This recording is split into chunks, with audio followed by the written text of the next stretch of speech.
Buenas tardes a todos, estimado público, amigos todos de la Fundación Tres Culturas. Hoy, un año más, iniciamos nuestro ciclo académico de la Cátedra Al-Ándalus. Y de nuevo, como cada mes de septiembre, con la evocación del recuerdo de Sefarad y la puesta en valor del patrimonio judío. Todo ello en el marco de la celebración de las Jornadas Europeas de la Cultura Judía, que ya cumplen su 26ª edición. Y este año, de manera monográfica, las jornadas estarán dedicadas al concepto de la memoria, colectiva o individual, gracias a la cual se ha mantenido y transmitido la historia de la cultura judía a lo largo de los siglos. Porque la memoria es precisamente ese hilo de oro que mantiene unido el pasado y el presente. Y es precisamente desde esa evocación de la memoria del pensamiento judío y del acercamiento a aquellas figuras que marcaron su construcción, desde la que nace el ciclo que hoy les presentamos bajo el título de Grandes Personajes Judíos de Al-Ándalus. Una iniciativa que tiene por objeto dar a conocer y reivindicar la aportación de estas figuras a la historia y cultura de España y la del resto de Europa y el Mediterráneo, y su contribución al acervo intelectual, cultural y científico de la humanidad. Para inaugurar este ciclo, le traemos a la palestra la figura de uno de los más importantes polígrafos intelectuales de Al-Ándalus, Samuel ben Yosef Halevi ben Nagrela. Samuel ibn Nagrela, conocido por todos, nacido en Córdoba y fallecido en Granada. Qué mayor metáfora del cenit y el ocaso de Al-Ándalus.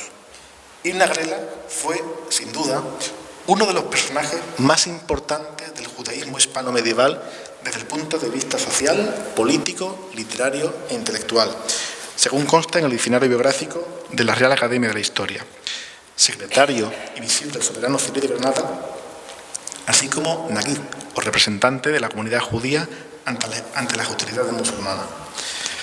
Los especialistas han destacado su labor como mecenas de la cultura hebrea y judía, así como la prolijidad de su producción poética, la variedad de los temas tratados y su calidad, de lo que lo sitúan como pionero del siglo de oro de la literatura hebrea en Al-Ándalus.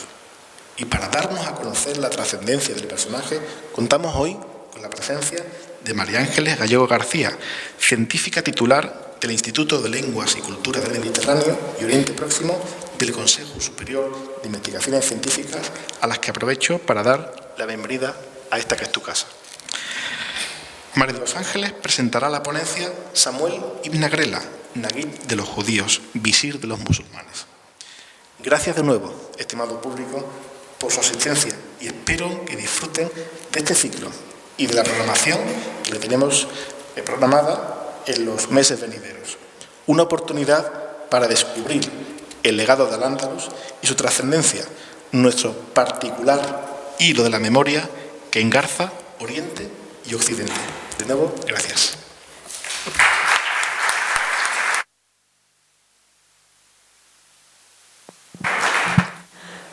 Buenas tardes, bienvenida María Ángeles. Yo, como es habitual, voy a hacer un breve resumen de la trayectoria profesional de la conferenciante de hoy para dar paso rápidamente a su ponencia. Doctora en Filología Semítica por la Universidad Complutense de Madrid, María Ángeles Gallego posee una dilatada y reconocida trayectoria como investigadora.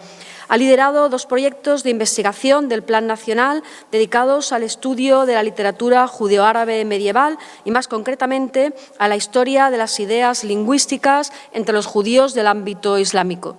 Dentro del CSIC ha ejercido también como directora del Instituto de Lenguas y Culturas del Mediterráneo y Oriente Próximo y vicedirectora del Centro de Ciencias Humanas y Sociales, cargos desde los que ha gestionado numerosos trabajos y proyectos de investigación. Ha formado parte de equipos de investigación internacionales de prestigiosas instituciones como la Universidad de Cambridge o la Sorbona, trabajando con reconocidos expertos en el campo de los estudios judeo-árabes y la gramática hebrea medieval. Sus investigaciones se han centrado en el estudio de la lengua, literatura e historia de los judíos bajo dominio islámico en época medieval y, específicamente, en el estudio de la literatura judeo-árabe de carácter lingüístico y dialectología judeo-árabe. Al mismo tiempo, ha realizado diversos trabajos de carácter histórico sobre el judaísmo andalusí y la interacción judío-islámica de época medieval. Es miembro de la Comisión Científica de la Biblioteca Nacional de España desde 2017 y ejerce como investigadora principal del convenio de colaboración entre la prestigiosa editorial Brill Publishers y el CSIC para la elaboración de la base de datos Index Islamicus desde el año 2013. En el ámbito académico ha realizado estancias de estudio y trabajo en diferentes instituciones nacionales e internacionales, como estudiante de posgrado en la Universidad del Cairo, con una beca postdoctoral Fulbright en la Universidad de Emory en Estados Unidos o como investigadora asociada y docente en la Universidad de Cambridge, dentro de un proyecto sobre gramática hebrea medieval dirigido por el profesor Jeffrey Hahn, el máximo experto en este campo a nivel mundial. Fruto de su colaboración con el profesor Hahn es una de sus publicaciones de mayor impacto internacional, la tradición caraíta del pensamiento gramatical hebreo en su forma clásica. Ha colaborado también en obras colectivas con trabajos como el estudio de las comunidades judías de Al-Ándalus, en el libro Hispania, Al-Ándalus y España, Identidad y Nacionalismo en la Historia, entre otras muchas publicaciones. Es autora también del libro El judeo-árabe medieval, edición, traducción y estudio lingüístico del Kitab al-Taswiya de Yonah y Ben Ganah.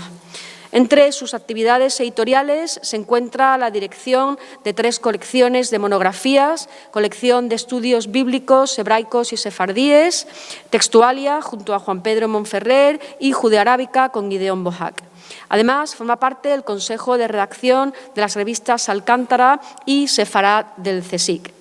Respecto a la ponencia de hoy, centrada, como saben, en la figura de Samuel Ibn Nagrela, solo me gustaría añadir que la idea de este ciclo no es solo dar a conocer a los grandes personajes judíos de Al-Ándalus y sus aportaciones, en muchos casos importantes contribuciones en esferas muy variadas como la medicina, la filosofía, la gramática, la farmacología, etcétera, sino también el contexto histórico en el que vivieron.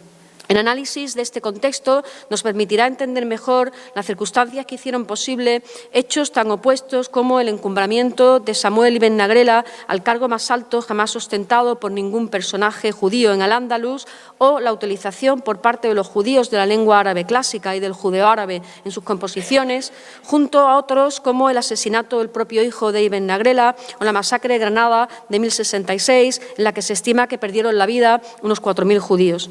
En ese sentido, resulta interesante el debate, no cerrado en la actualidad, sobre la situación efectiva en la que se encontraban las minorías, en este caso los judíos en Al-Ándalus, el grado real de interacción judío-islámica en esta época y el modo en el que se han abordado los estudios sobre el judaísmo andalusí hasta nuestros días. Sin duda, María Ángeles Gallego hará una valiosa aportación también en este sentido. Sin más, le cedo la palabra, dando las gracias de nuevo. Muchas gracias. Buenas tardes. Me gustaría comenzar mi presentación dándole las gracias a la Fundación Tres Culturas por esta amabilísima invitación. Estoy encantada de estar aquí y además he aprovechado, me he estado poniendo al tanto con los vídeos que ya están en la web y me he enterado de muchas cosas. Muchísimas gracias. Muchísimas gracias a ustedes por venir aquí, por pensar que puedo aportar algo para su conocimiento y bueno, el tema, empezando ya, el tema del que vamos a hablar hoy aquí, en el que me voy a centrar, es el de Samuel Ibn Nagrela y posiblemente algunos de ustedes, si han asistido a este ciclo o a otras conferencias, quizá estén ya familiarizados con este personaje, que tiene muchísimas facetas, ya se han mencionado unas cuantas: visir en el reino zirí de Granada, Naguid, es decir, líder de la comunidad judía, gramático hebreo, polemista con un teólogo musulmán, gran poeta y dentro de la poesía ha cultivado diversos géneros, género bélico, género báquico, sapiencial. Y bueno, son tantas las facetas que obviamente tengo que centrarme en algo hoy y lo que voy a hacer es hablar sobre todo de aquello que tiene relación también con mi campo de investigación, que es el estudio de la interacción judío-islámica y en este caso lo voy a hacer a través de esta gran figura del judaísmo andalusí. Lo que voy a hacer sobre todo es ver el contexto de Samuel, ver cómo se desarrolla su actividad y por qué, y intentar entender un poco cómo van surgiendo sus distintas facetas. Y también voy a darle mucha relevancia a las fuentes primarias en traducción, pero voy a contrastar cómo existen percepciones diferenciadas dentro del Islam y dentro del judaísmo con respecto a Samuel ibn Nagrela. Bueno, como acaban de oír ya previamente, Samuel ibn Nagrela nace a finales del siglo X y su actividad se desarrolla fundamentalmente en la primera mitad del siglo XI, que es justo una época en la que en Al-Ándalus se ha dividido ya el antiguo territorio del califato, hay toda una serie de taifas. Y es un periodo que va a ser culturalmente muy rico y social y políticamente también.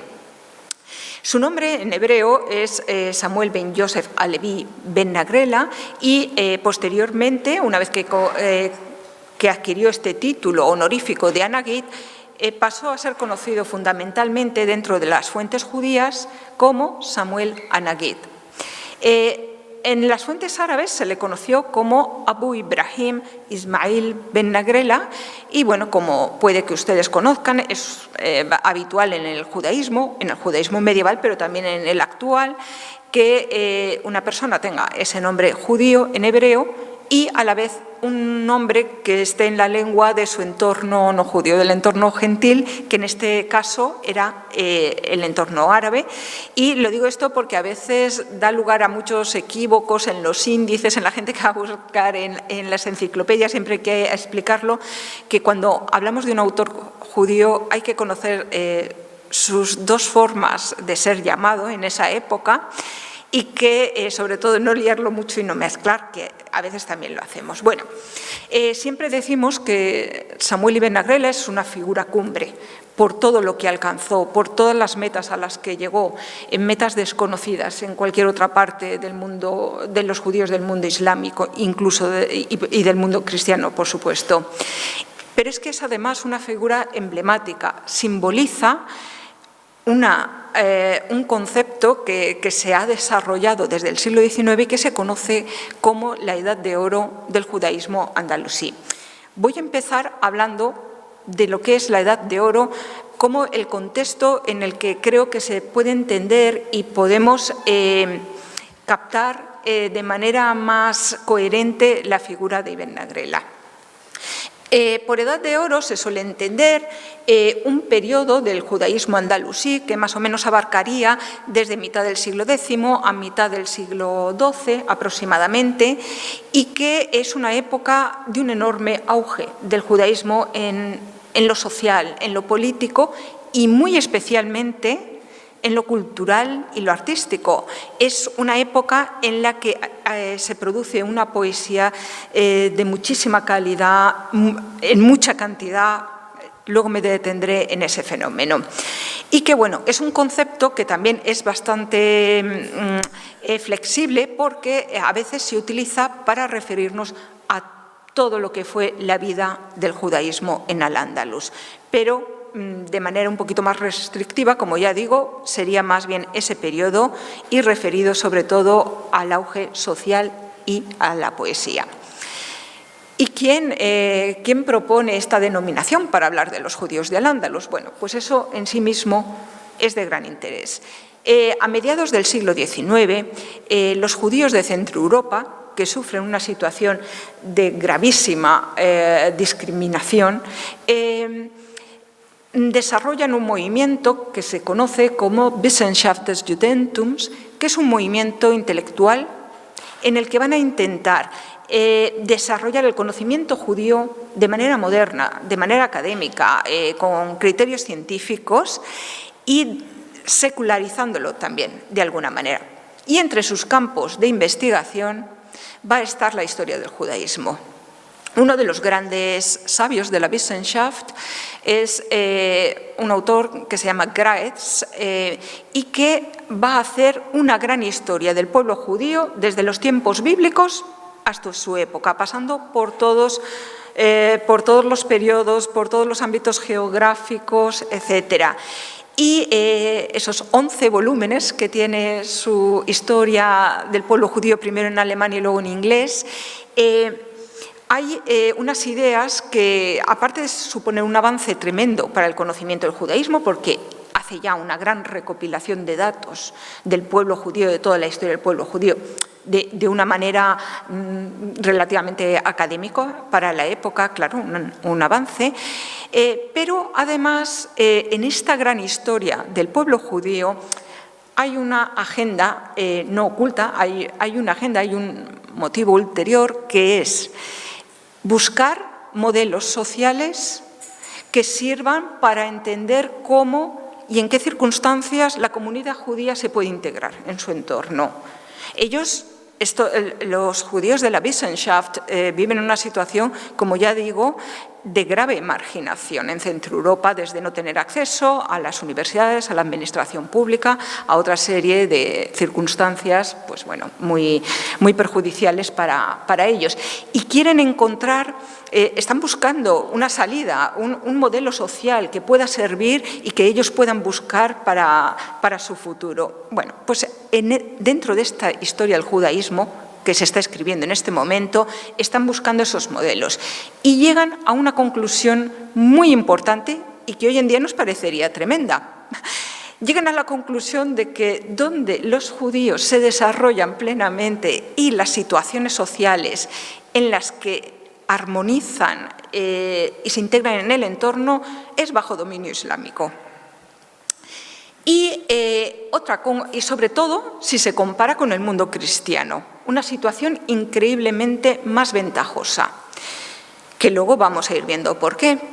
Pero es que hay una segunda conclusión derivada de esta, y es que de todas las comunidades judías de la Edad Media, que todas prosperaron y que fueron muy conocidas históricamente en la historia del judaísmo, llegan a la conclusión de que la comunidad judía de Al-Ándalus fue la que reunió estas características en su máximo nivel: prosperidad, integración con el entorno. Y ahí nace lo que conocemos como el mito de Al-Ándalus. A partir de este momento, la visión del judaísmo andalusí queda mitificada, queda idealizada, y eso va a tener muchas consecuencias académicas, buenas, no digo, pero va a tener muchísimo impacto en todos los estudios posteriores.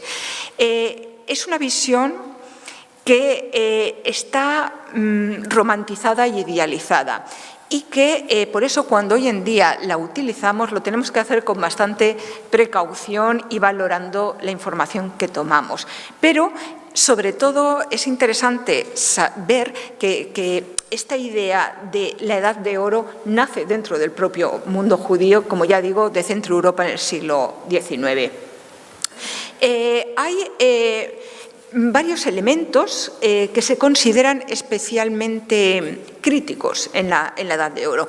Por una parte, tener judíos que están participando de la vida política, que están dentro de ese organigrama del Estado Islámico, porque eso les va a permitir, por un lado, colaborar con las autoridades islámicas, pero también utilizar esos puestos de poder para beneficiar a la comunidad judía, para patrocinar todas sus actividades culturales, para defenderlos, y no solamente a las comunidades de Al-Ándalus, sino comunidades de todo el mundo conocido judío del Mediterráneo, que es algo que van a hacer a menudo.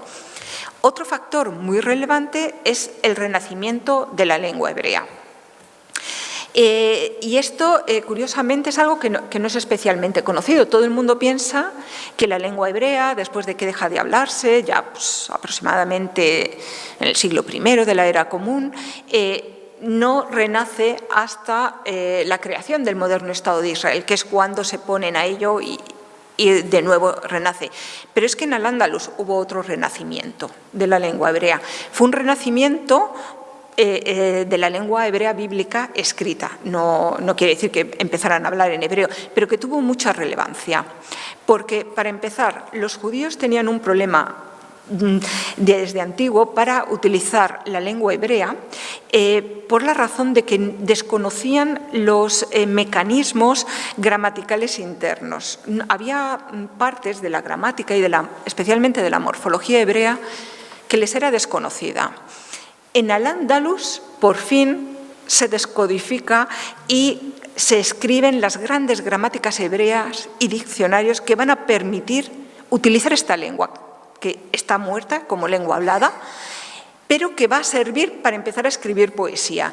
Y eso es un fenómeno que es andalusí, no necesariamente todos andalusíes, también vinieron sabios del norte de África y de otras partes, pero es aquí en Al-Ándalus, y esto puede ser por el contacto con el Islam, porque los gramáticos judíos lo que están haciendo es tomar gramáticas de la lengua árabe y es una lengua hermana, una lengua semítica, y aplicar esos mismos principios a la lengua hebrea.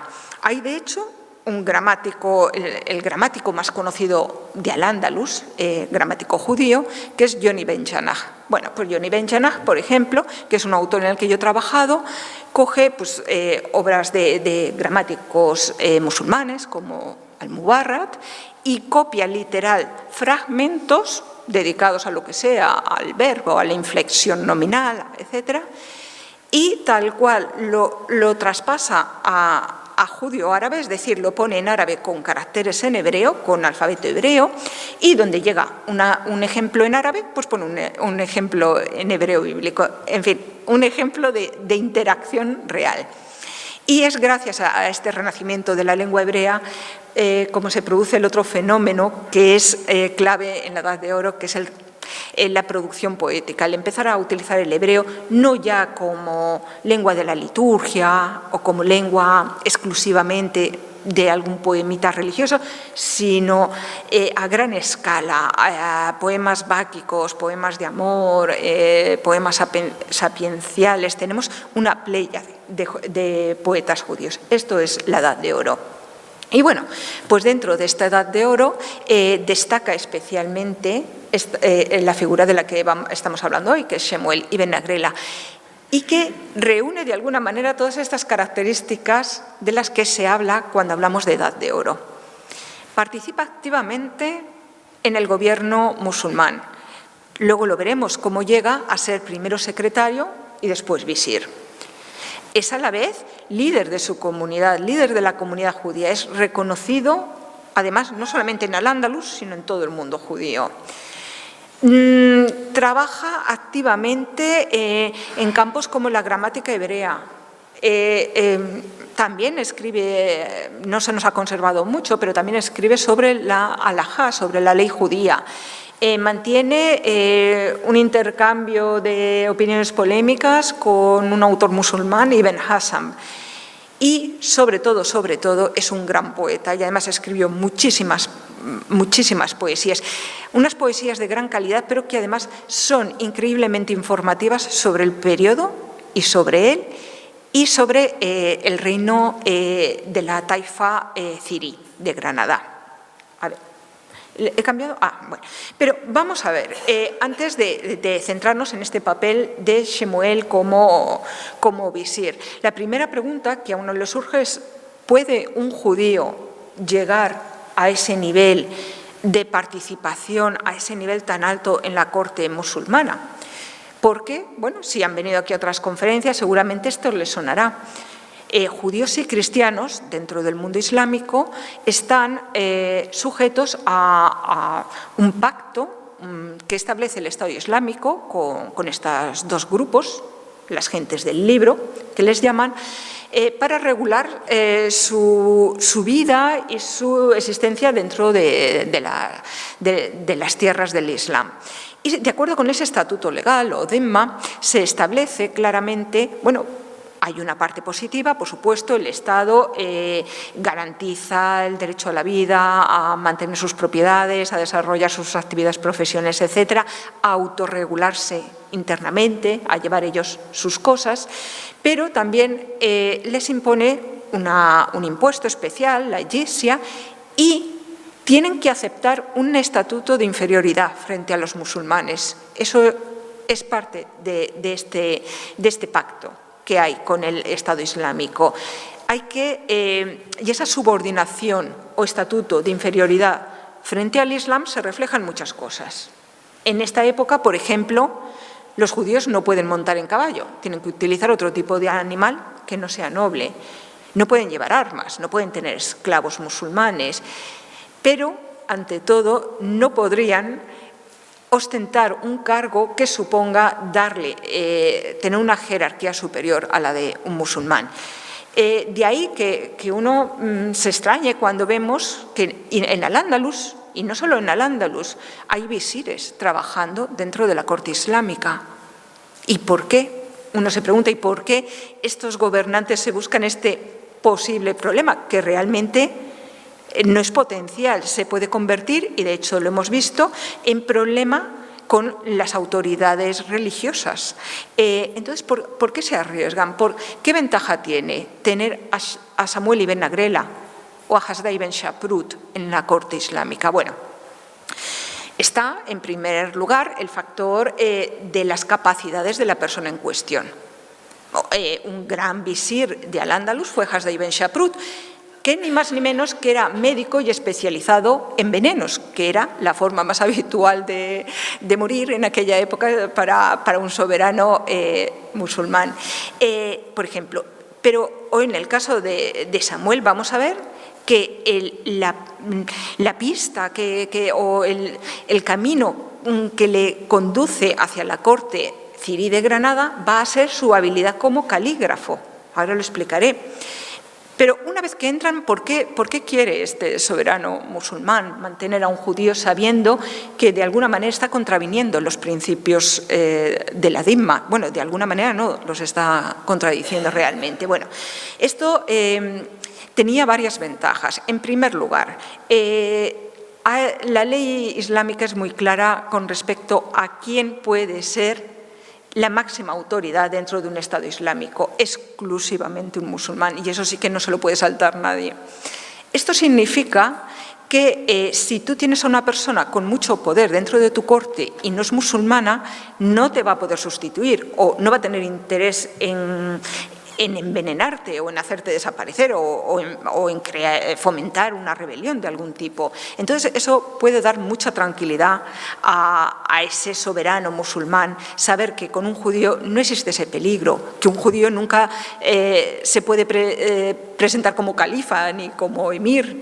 Entonces, bueno, tiene esa ventaja. Luego, aparte de ese factor, digamos, de neutralidad, hay que entender también que la sociedad andalusí tenía muchísimas facciones, muchos grupos étnicos entre los árabes del Hijaz, los árabes de orígenes muy diversos de todo Oriente Medio.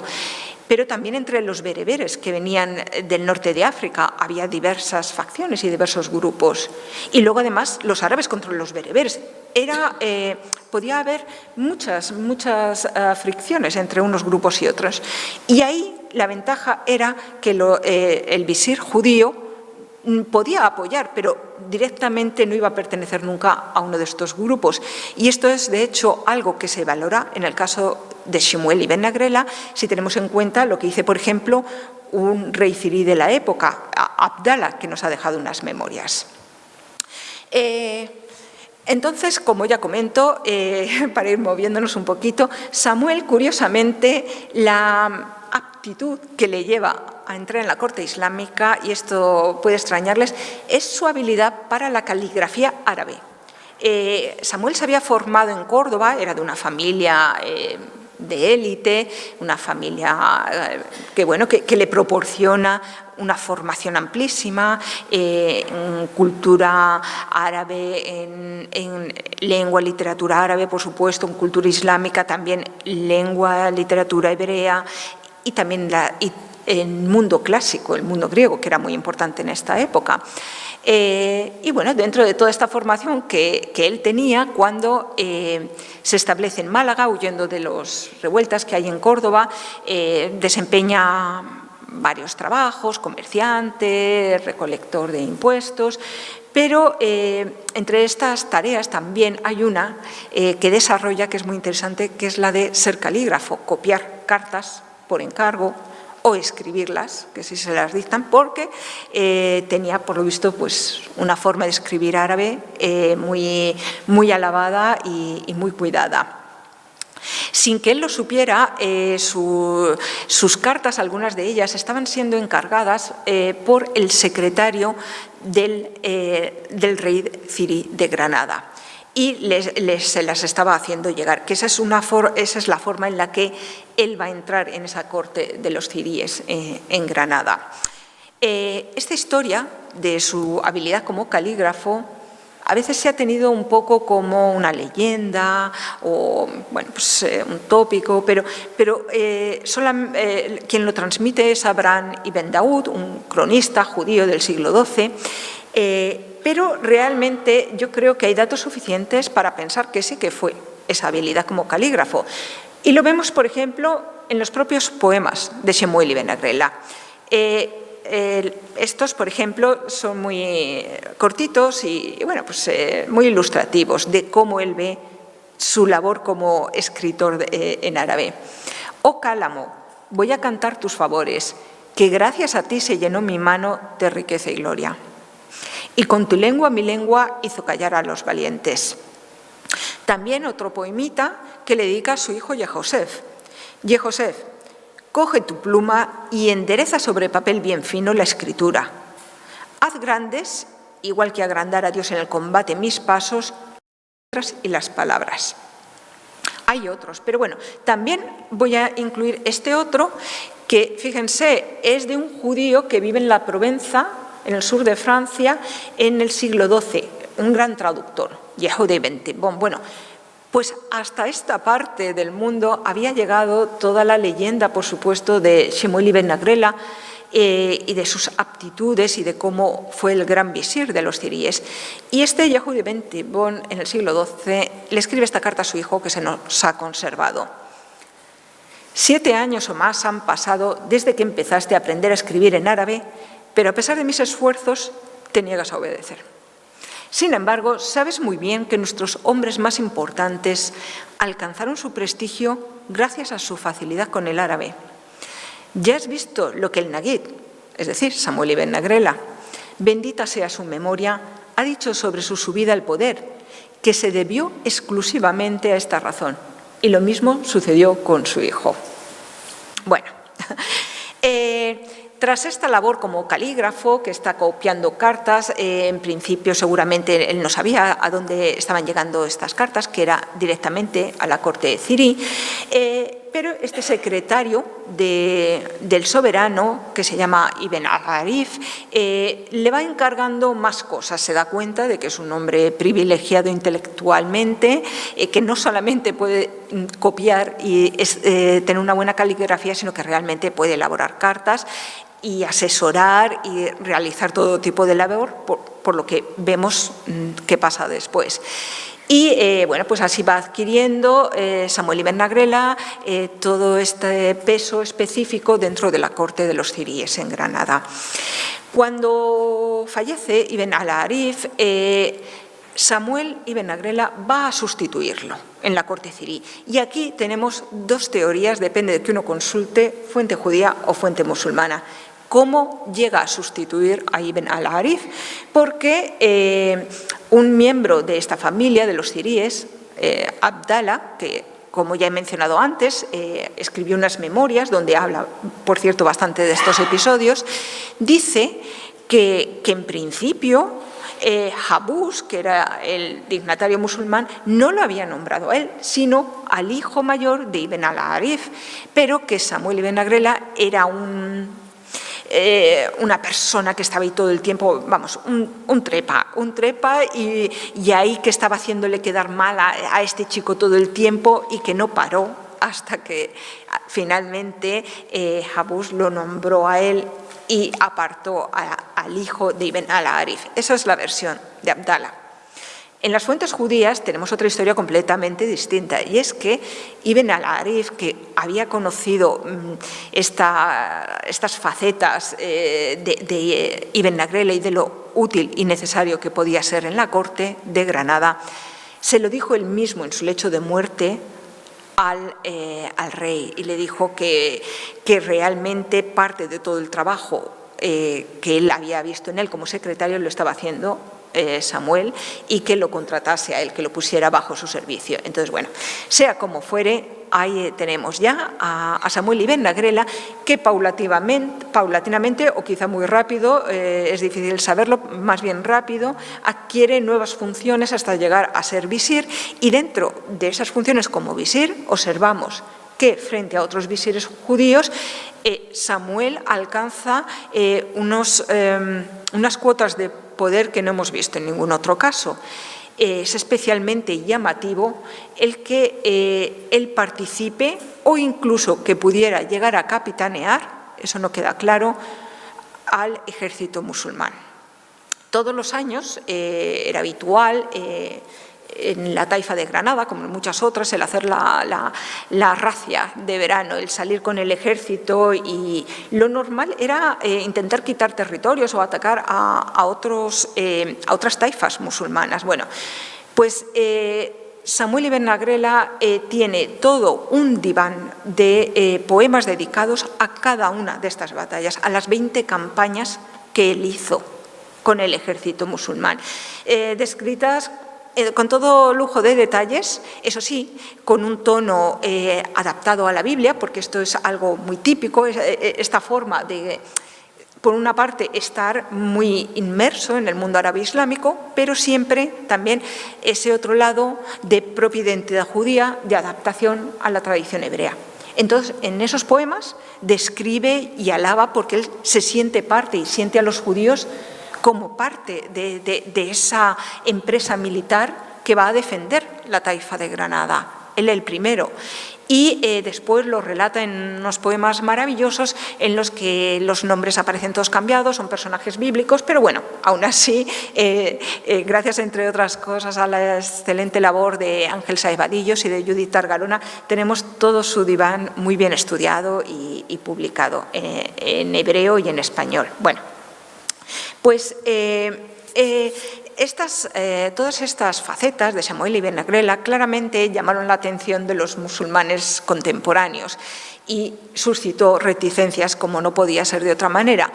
Pero curiosamente, y aquí tenemos que creer todo lo que dicen las fuentes de la época, era un gran diplomático, un gran negociador y una persona con unas habilidades, pues no sé, para empatizar, para saber cómo dirigir un odio hacia una amistad increíble.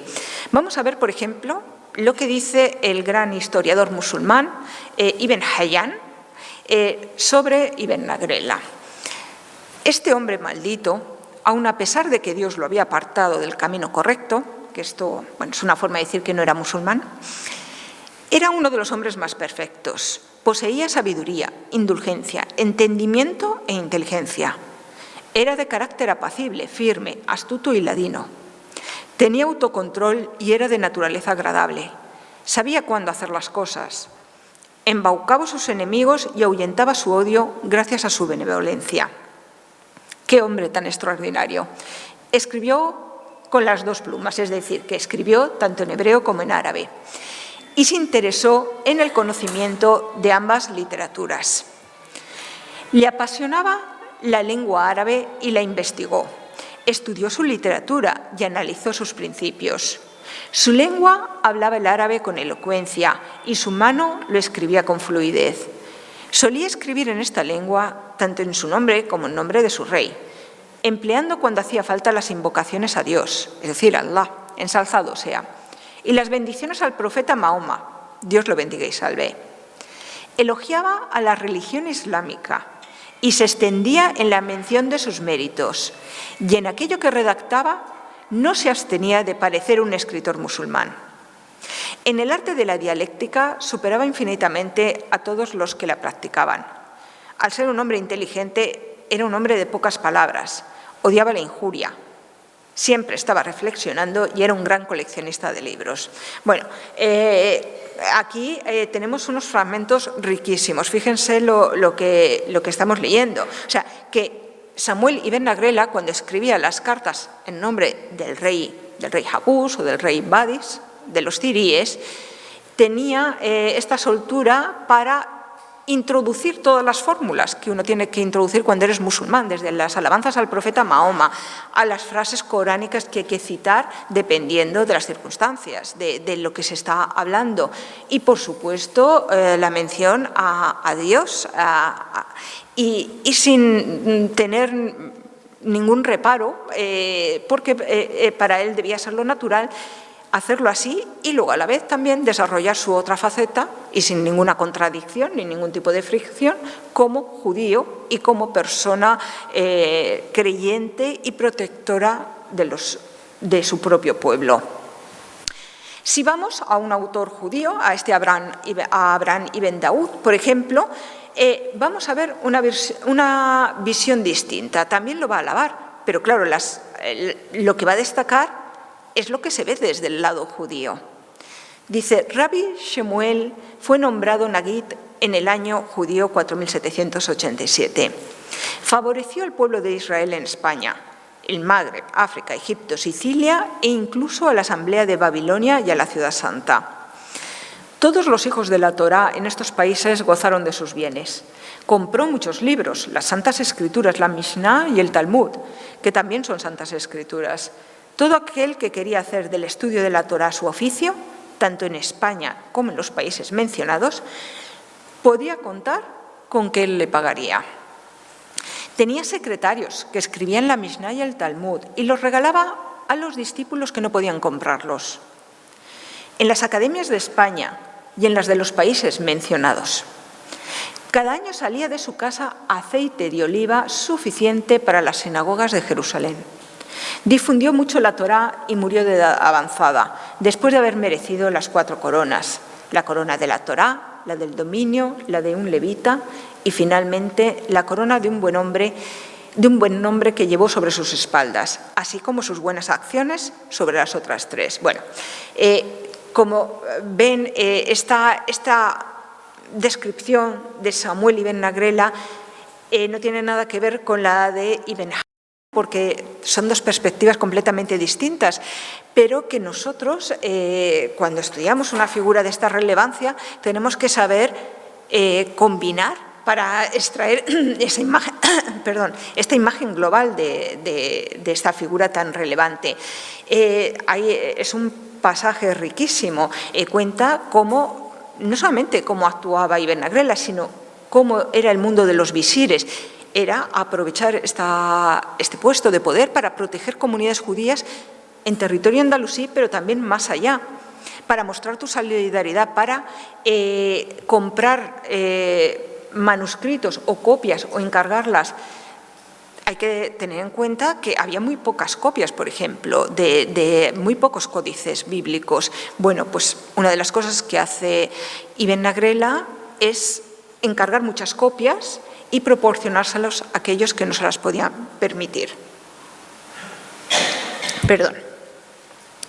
En su otra faceta, volviendo otra vez a su faceta como visir que está dentro de la corte islámica, como he comentado anteriormente, está este dato que es problemático para los historiadores porque tampoco nos queda claro si realmente participó o si fue una exageración poética, porque no existen esas referencias que tendríamos que encontrar en las fuentes musulmanas. Yo creo que, evidentemente, no sabemos si lideró las tropas, si fue capitán, como él se pone en sus versos, pero la participación en estas campañas yo creo que es bastante, no se puede discutir.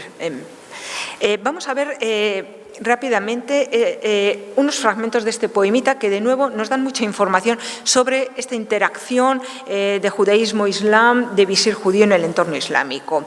Él, para empezar, está hablando de una batalla que se desarrolló contra Almería, y concretamente contra las tropas lideradas por el soberano de Almería, que era Zuhair, un antiguo esclavo, cuyo nombre Ibn Nagrela va a convertir a un nombre bíblico, Agag. Y dice, al advertir a Agag que residía junto al mar, y su visir, llamado Ibn Abbas, la gloria de que yo gozaba ante mi rey, que de mí pendían los asuntos y dictámenes del reino, y que nada quedaba dirimido mientras yo no lo diera por acabado. Envidiaron mi esplendor y quisieron derribarme presto con sus manos, diciendo: ¿cómo ha de prevalecer un pueblo extraño sobre el nuestro con gobierno venturoso? Es decir, aquí ya estamos viendo que realmente hay reacciones al hecho de que lo tengan en un puesto con tanto poder y que encima esté dentro de una campaña militar. Y he saltado muchos fragmentos, pero el que viene ahora es cuando Ibn Agrela relata que Zuhair escribe a su señor, al rey de Granada, y le dice específicamente: ¿no sabes que el que viva Samuel es un delito contra nuestra religión? No habrá paz ni tranquilidad mientras el alma de ese judío se ampare en su cuerpo. Y después nos cuenta cuál es la reacción que va a tener Badis. Así respondió mi señor en su escrito: si accediera a lo que pides, caería sobre mí una maldición. Al entregar a mi siervo a sus contrarios, quedaría mi alma en poder de mis enemigos. Vamos, que se niega a entregar o a matar a Samuel para calmar a Zuhair, al soberano de la taifa de Almería. Y además este poema termina contándonos cómo las tropas de los ciríes derrotan y matan, y da todo tipo de detalles de cómo quedan los cuerpos en el campo, y es una gran victoria para él, no solamente por la victoria en la batalla, sino por la victoria que ha supuesto que frente a un musulmán que está pidiendo su cabeza, su señor, su soberano, lo ha tenido a él como prioridad y no ha querido ceder. Ya estoy llegando al final. Dentro de toda esta imagen que hemos visto de poder, no solamente de poder, sino de cómo manejar el poder que tiene Ibn Agrela, cómo va un poco manejándose en situaciones complicadas, no me ha dado tiempo a explicarlo todo, pero es así. Y sin embargo, vamos a llegar a un punto en el que esa continuidad no va a existir, porque vamos a acabar hablando de un pogrom que es desgraciadamente el único que, bueno, por fortuna el único, pero que desgraciadamente ocurrió en Al-Ándalus y que supuso una matanza de una población judía muy considerable y entre ellos, por supuesto, Joseph, que era el hijo de Samuel. Samuel, al igual que habían hecho con él en su familia, le proporcionó una educación muy esmerada, igual que a él en lengua árabe, literatura árabe, islam, lengua hebrea, judaísmo, ciencias judías de diverso tipo, cultura clásica, filosofía, etc. Y era, en principio, tendría que haber sido la persona idónea para sucederla. El qué pasó y por qué se generó tantos enemigos, de nuevo tenemos dos versiones, según consultemos fuentes islámicas o fuentes judías. Según las fuentes judías, Joseph era un gran poeta, un gran visir, y nadie dice que fuera un soberbio, ostentoso, como dicen las fuentes musulmanas. Entonces, bueno, pues aquí no sabemos muy bien. El hecho de que llegara a producirse este pogrom es indicativo de que algo no iba bien, obviamente, pero no sabemos tampoco si fue necesariamente Joseph y esas actitudes que le atribuyen dentro de la tradición islámica, o fueron ya toda una serie de circunstancias y de, bueno, pues de vaivenes sociales, de un cambio de época. En cualquier caso, lo que pasó fue eso, que hubo un pogrom.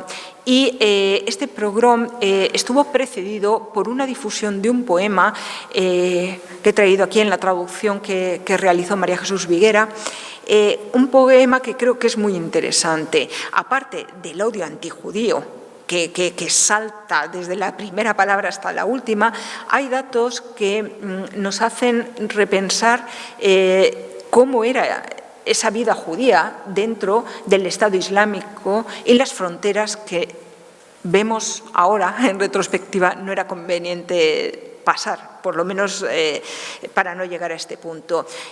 Dice Abu Ishaq: Ve y dile a todos los Sinhaya, que estos eran los ciríes, es su etnia bereber, lunas de su tiempo, valientes leones, las palabras de uno que les quiere y cree que un consejo es prueba de amigos y deber sagrado.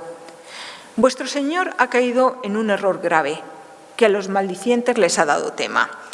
Pudiendo elegirlo entre los creyentes, nombró a un infiel secretario suyo. Es decir, primero a Samuel y ahora a Joseph. Con él los judíos se han engrandecido, se han vuelto altaneros, siendo antes los más despreciados. ¿Cuántos musulmanes se han visto humillados por el mono más vil de los politeístas? Esto también es un insulto, aparte de llamarle mono, llamarle politeísta a un musulmán o a un judío, bueno, también a un cristiano es una forma de insultar. Y no han logrado esto por su propio esfuerzo. Fue uno de nosotros quien les ha ayudado. Es decir, está acusando a esos soberanos musulmanes de encima ser ellos los que han puesto a estos judíos en estos puestos de poder. El mono Yusuf ha asolado de mármol su casa y se ha apropiado del mejor venero. Al ir a exponerle las necesidades, hemos de aguardar de pie ante su puerta. Corre a degollarle, sacrifícale pronto, que es cordero cebón. Reparte su riqueza, coge su dinero, que tú eres más digno de lo que atesoran. No creas que matarles es felonía. La traición es dejarles cometer abusos, pues han infringido el pacto que había entre nosotros, es decir, han roto el pacto de la Demma. ¿Cómo van a ser nuestros protegidos si nosotros estamos debajo y ellos arriba? Y somos nosotros los humillados como si ellos fueran los buenos y nosotros los malos. Vemos, por lo tanto, que esos términos del pacto de la Demma, una vez rotos, son causa primero de frustración entre la población musulmana, que ve que esas clases que ellos entienden que tienen que existir y esa organización social y esos privilegios que tienen que tener los musulmanes frente a las otras dos religiones monoteístas, pues no se ha respetado y se ha roto. Y bueno, este hecho, el pogrom que ocurre en el año 1066, no pone fin todavía a ese auge cultural de los judíos en Al-Ándalus. Todavía vamos a tener unos años de poemas, de actividades en los distintos ámbitos, la filosofía, la gramática, la exégesis, pero sí que es cierto que supone un shock y que luego además va a quedar todavía más reforzado esa situación de inseguridad en la que se sienten de repente los judíos cuando vengan posteriormente las dinastías del norte de África, ante la amenaza de los cristianos del norte, que son los almorávides y los almohades, y que ya cerremos lo que hemos dicho al principio, que se conoce como Edad de Oro. Y lo dejo aquí. Muchas gracias.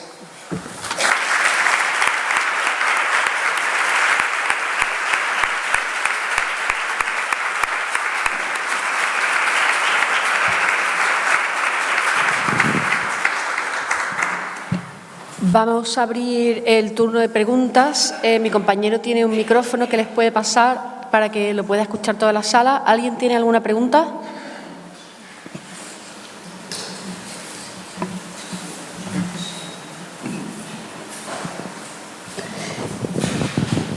Pues a ver, yo aprovecho mientras iba a preguntar cuánta obra se ha conservado de Ibn Nagrela. Y si quedan manuscritos suyos de su propia mano con esa excelente caligrafía. Bueno, es que lo que nos queda de él está en hebreo, no en árabe, precisamente. O sea, hay que tener en cuenta que Ibn Nagrela escribe en caligrafía árabe para los musulmanes. Los escritos que se nos han conservado de él, por ejemplo, en la colección de manuscritos de la Kenizá del Cairo, en una sinagoga que se encontró en el Cairo, casi 200.000 fragmentos de escritos judíos de esta época. Hay algunos, no muchos, pero hay algunos, pero posiblemente algunos sí que sea de su mano, pero está con alfabeto hebreo, así es que creo que el lado de la caligrafía esa maravillosa no lo vamos a ver. Y sí que se ha conservado, sobre todo, toda su obra poética. Y ahí tenemos que reconocerle a su hijo Yehosef, que no sabemos si realmente era tan soberbio y ostentaba su riqueza de esa manera, porque lo que sí es muy aplicado y muy riguroso en la recolección y organización de toda la obra poética de su padre. Y gracias a él, además, tenemos unas introducciones a cada poema que nos sirven muchísimo, porque dicen, este poema se escribió antes de la batalla de Alfund frente a, pues eso, a Zuhair de Almería, o bueno, nos da muchísimo contexto y también nos informa un poco casi de cómo era la vida familiar. En algunos casos escribe este poema porque sabía que había fallecido una hermana en determinado momento. Por ejemplo, muere una de las hijas de Samuel Ibn Agrela y le escribe un poema de consolación a Yehosef, que uno dice, ¿por qué no le escribió un panegírico a la chica? Pero bueno, vamos a dejar las cuestiones de género, pero lo consuela de aquella manera. Y a lo que voy es que tenemos mucha información, por suerte, de la obra poética. Luego también es conocido porque tuvo una gran polémica sobre temas de gramática hebrea. Pero lo que tenemos es la otra parte, el autor con el que discute, que relata de alguna manera, dice, pues lo que decía Ibn Agrela de esto, pues no es cierto, o sea, sabemos lo que él opinaba de determinados temas gracias al otro autor y bueno, algunos fragmentos que también se han conservado. Pero en cualquier caso, la fortuna que tenemos en los estudios judío-árabes, de los judíos del mundo árabe medieval, es que hay muchísimos manuscritos que todavía no han sido ni editados, casi ni catalogados.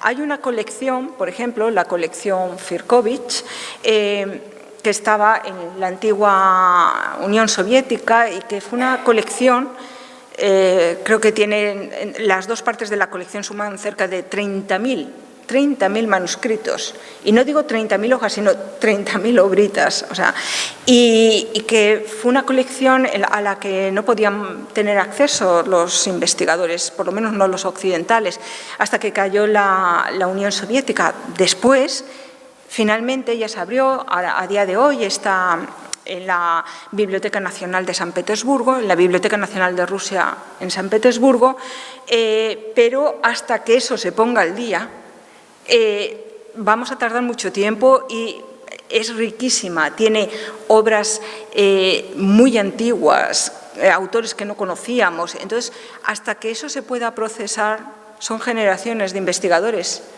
Hay otros campos de otras filologías que, bueno, no voy a decir qué campos, pero que hay gente que está todo el día trabajando sobre la misma obra y viéndola de muchas maneras. Aquí lo que tenemos es obras nuevas, nuevos autores. Entonces, bueno, hace falta mucha investigación para sacar todos esos materiales a la luz, y podría haber perfectamente mucho porque, vamos, él era prolífico y era conocido y su obra circulaba, o sea que esperemos que aparezca algo nuevo.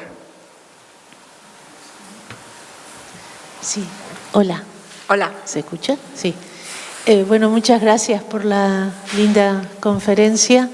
La primera pregunta que tenía ya la contesté porque era para saber si en la Genitza del Cairo se contenían textos de Samuel Ibn Agrela. Y bueno, yo escuché que no sé si es verdad que él rescató o pudo salvar parte de la biblioteca de Al-Hakam. ¿Eso es verdad? Y después, él tenía un palacio, yo me imagino en Granada él tendría un palacio donde vivía. ¿Se puede situar o se sabría situar ese palacio de la familia Agrela en Granada, arqueológicamente o de alguna mente? Gracias. Muchas gracias a ti, pero me has pillado. Eso mis colegas en arqueología quizá podrían informarte. Que yo sepa, no está localizado el palacio que pudo tener Ibn Nagrela o su familia. Dicen que quizá la fuente esta de los leones, que está en la Alhambra, procediera de su palacio, pero el palacio en sí mismo, que yo sepa, no está localizado a día de hoy. Y luego, la otra leyenda, esa que has comentado, ¿cómo era de nuevo? Es que creo que no la he oído yo nunca.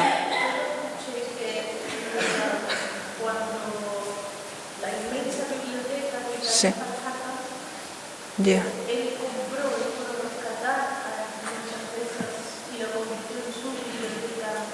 Ya. No conozco esa historia, pero bueno, es que circularon muchas historias. Yo me he centrado en fuentes que son cercanas a su periodo, sobre todo, o sea, no paso del siglo XII. Me quedo siempre o contemporáneos un poco. Hay muchas formas de trabajar en un tema de investigación, claro. También puedes recopilar todos los mitos o leyendas posteriores y ver en qué coinciden, en qué no, para sacar también una parte de realidad.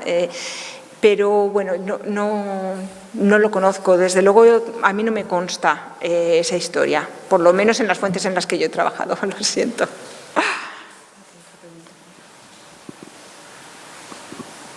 Hola, buenas tardes. Hola, buenas. Creo haber entendido, porque los nombres a lo mejor, como lo ha pronunciado, no lo he entendido bien. Bueno, da igual. Que polemizó con Ibn Hazm. ¿Ese Ibn Hazm es el mismo del collar de la paloma? Sí, es el mismo. ¿Y sobre qué polemizaron? Fueron cuestiones, tampoco se sabe mucho, fue una polémica que tuvieron. En la Edad Media, contrariamente a lo que podemos pensar, había mucho debate religioso y no recuerdo ahora exactamente los términos, pero fueron algunas cuestiones de tipo teológico, pero cuando Ibn Nagrela era bastante jovencito, antes de que… entonces, yo creo que todavía no había desarrollado él un pensamiento ya maduro sobre determinadas cuestiones. Y no sabría ahora mismo decirle mucho más. Tampoco es un campo al que él recuperase después o en el que él trabajase. Yo creo que esa parte fue un poquito más un episodio. Incluso hay investigadores que dudan de que fuera realmente Ibn Nagrela, que no tienen claro que esa polémica con Ibn Hazm fuera él, sino que podría haber sido otro autor. Entonces, bueno, se queda un poquito ahí en el aire, no está claro. Desde luego ese tema luego no lo retomo, eso está claro. Gracias.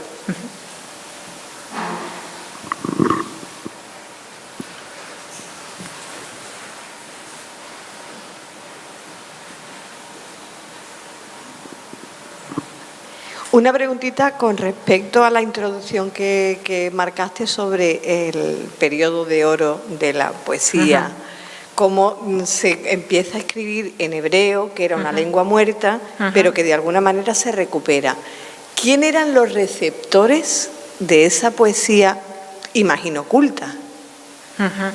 Sí, eran los propios… O sea, para empezar, es una literatura de circulación dentro de la comunidad judía, que puede ser andalusí o pueden circular también hemos encontrado copias dentro de esta colección de la Geniza del Cairo. O sea, y hay poetas, ya no hablo de Samuel Ibn Nagrela, Yehuda Levi era famoso en todo el mundo, era un poeta andalusí, pero que tenía fama en todo el mundo judío. A lo que voy es, ese público, esos receptores son judíos de todo el mundo judío de la época. Y ¿Independientemente de su clase social? No, bueno, claro, tienen que tener una formación. Tienen que tener una formación y probablemente fueran todos varones. Aunque tenemos el caso, curiosamente, de dos poetisas judías en Al-Ándalus. Una, la mujer de Dunash ben Labrat, y otra, que por cierto se dice que podría haber sido la hija de Ibn Nagrela, yo no lo he mencionado porque es que tengo bastantes dudas, que se llama Kasmuna Bat Ismail, y que algunos investigadores han dicho que esta poetisa, que además lleva ese nombre de Ismail, con lo cual parece que podría referirse a Ibn Nagrela, que fuera su hija. Yo tengo dudas, pero bueno, los receptores eran evidentemente las élites dentro del mundo judío.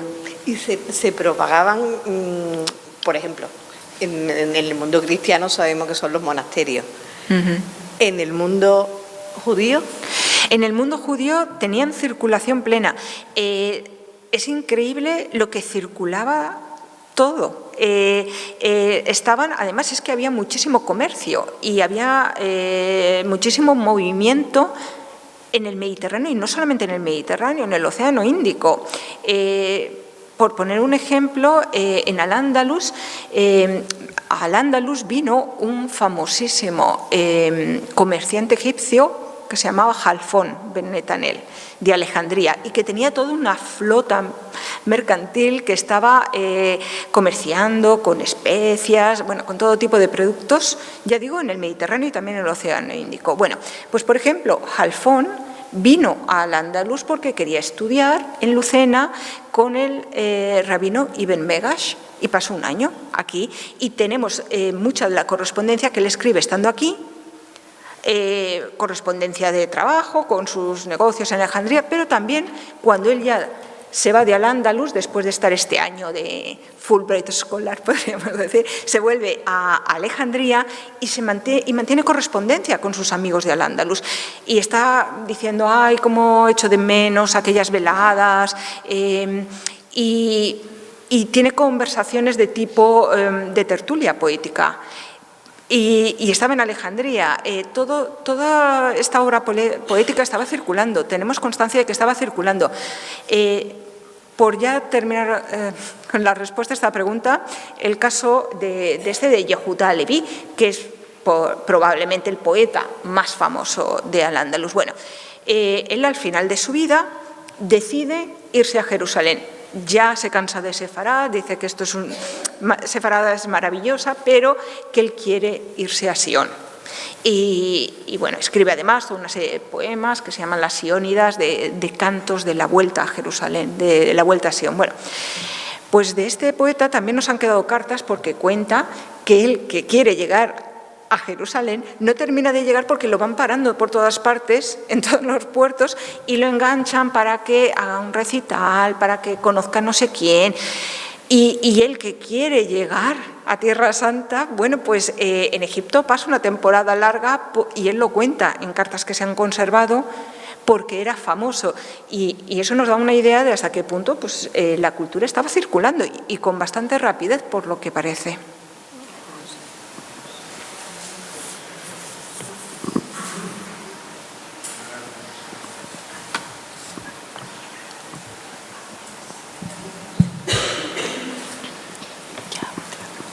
Como quieras, a mí. Yo encantada, que yo me quedo.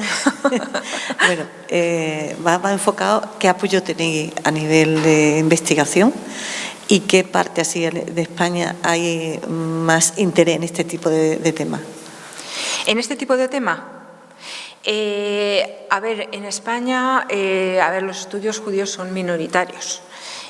Luego, por ejemplo, yo que trabajo en un campo que está un poco a medio camino entre judaísmo, islam, árabe y hebreo, somos todavía más minoritarios, porque ahora lo que se tiende, y esto pasa en mi campo y en todos, que se tiende mucho a encapsular y a dividir y a hacer compartimentos estancos, en lugar de ver el mundo judío-islámico como un conjunto, o incluso las lenguas semíticas, que es lo que a mí me gusta, está un poco dividido. Los centros principales de estudios judíos y de estudios judío-árabes, por ejemplo, que es a lo que se correspondería esta presentación, pues a ver, en Granada hay un grupo bastante activo. En la Complutense había antes, ahora ya no, cuando estuve yo sí.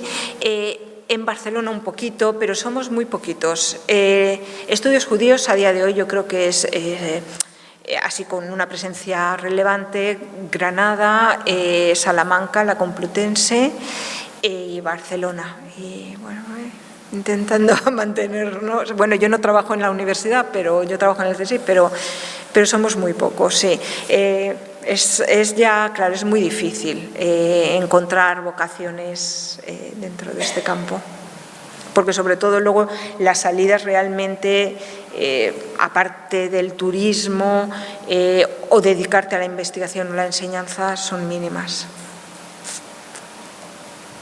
Vaya un final de sesión. Casi que me pregunte alguien algo alegre. Que sí, fenomenal, no te preocupes, por supuesto. Bueno, que sobre todo yo estoy muy agradecida de vuestra paciencia y de haber estado aquí con un público tan amabilísimo. Al contrario. Gracias.